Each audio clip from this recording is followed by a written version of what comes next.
Le cancre de Jacques Prévert. J'espère que ce poème t'a plu.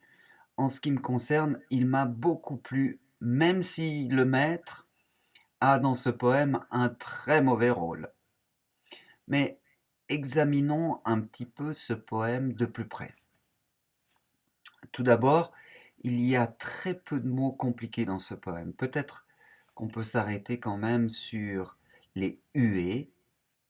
Quand on regarde un spectacle et qu'on n'est pas content du spectacle, on siffle ou on hue. Voilà la signification de ce mot. Et peut-être aussi les enfants prodiges. C'est un groupe nominal déterminant des, enfant nom et prodige adjectif. Et l'adjectif prodige dit de l'enfant qu'il est très intelligent ou surdoué. Aujourd'hui, on appelle parfois ces enfants des enfants au potentiel. Maintenant que nous avons éclairci la signification de tous les mots du poème, nous pouvons le regarder d'un peu plus près. On constate que tous les vers, je vous rappelle que chaque ligne dans un poème est un vers, que tous ces vers commencent par des majuscules. On constate aussi que ce poème, il est composé de plusieurs strophes.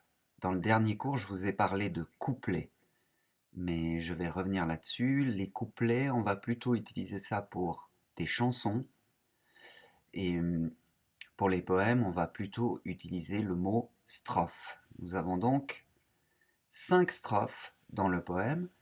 La première, ici, qui contient 4 vers. La deuxième, qui contient 5 vers. La suivante, qui contient 3 vers. Et enfin, la dernière, avec 5 vers. On voit que le nombre de vers par strophe n'est pas régulier.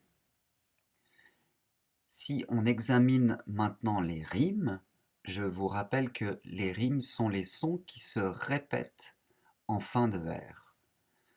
On constate dans la première strophe qu'il y a une paire de rimes avec 2 mots, cœur et professeur, que l'on entend bien. On entend bien la rime, heure de cœur et heure de professeur. Il y a encore une autre paire de rimes, celle de tête et de M, le E de tête, qui rime avec le E de M. Dans la strophe suivante, on ne distingue que 2 rimes. Le OU de debout, qui va rimer avec le OU de tout. Les 3 autres vers ne se terminent pas par des rimes. C'est une liberté que Jacques Prévert a prise. Dans la strophe suivante, il n'y a pas de rime non plus. Entre mot, nom et piège, on n'a pas de son commun, donc pas de rime. Dans la dernière strophe, on a 3 rimes qu'on distingue facilement, le heure de couleur, le heure de malheur et le heure de bonheur. Et on a également 2 rimes en E, le E de maître et le E de prodige.